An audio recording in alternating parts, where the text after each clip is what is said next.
Ce qui m'inquiète le plus, c'est pas tellement de trouver le vaccin. Le problème, c'est pas seulement de trouver le vaccin, c'est la logistique. Ça va être une guerre de chiffonniers, cette affaire. Alors, c'est une très bonne remarque.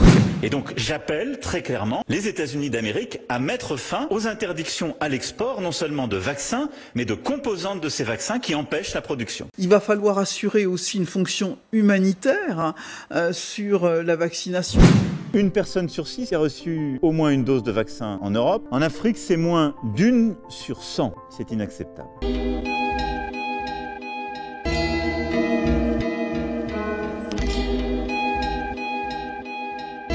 Je l'ai vécu au moment de la grippe H1N1 en 2009, ou alors véritablement, mais c'était la guerre, parce que des vaccins, il n'y en avait pas pour tout le monde. En mai 2009, quand la pandémie commence, les États-Unis veulent capter en quelque sorte l'intégralité des capacités de production des laboratoires pharmaceutiques. On se battait de façon incroyable, et la même chose va se produire. Donc il faut déjà, à mon avis, alors que les vaccins n'existent même pas, il faut d'ores et déjà se positionner auprès d'un certain nombre d'industriels, nouer le plus tôt possible des contacts avec les industriels fournisseurs, afin de positionner la France comme prioritaire au regard des livraisons. Vous appelez la France à se positionner, enfin, voilà. Elle doit le faire depuis un certain temps déjà. La concurrence va être sanglante, ça va être une guerre de chiffonniers, cette affaire. Alors, ça va être une bataille de chiffonniers, cette histoire de vaccin. Ça va être une guerre mondiale que d'avoir ces vaccins. Coronavirus, la guerre des vaccins. C'est la guerre des vaccins. La guerre des vaccins. La guerre des vaccins. La guerre des vaccins fait rage. Le vaccin, au centre de toutes les convoitises, fait l'objet d'une lutte féroce. Guerre assez féroce, elle oppose l'Union européenne au Royaume-Uni. 31 millions de doses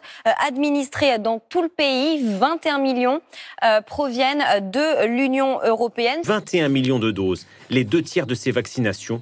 En échange, elle n'a rien exporté. En guise de riposte, l'Europe instaure un contrôle sur les exportations de vaccins produits sur son sol pour les stopper si besoin. Le Royaume-Uni est directement visé. Avant de devoir quitter la Maison-Blanche, le président qui est revenu à la charge avec sa fameuse politique America First. In just a few minutes, I'll sign an executive order to ensure that the United States government prioritizes the getting out of the vaccine to American citizens before sending it to other nations. Et ça n'est pas parce que Joe Biden est un président démocrate que ça n'est pas un président américain qui fera passer avant et toujours l'Amérique d'abord. On commence par s'assurer qu'on s'occupe des Américains d'abord, et ensuite seulement on aidera le reste du monde. Les plus protectionnistes sont les Américains et les Anglais qui n'exportent aucun vaccin.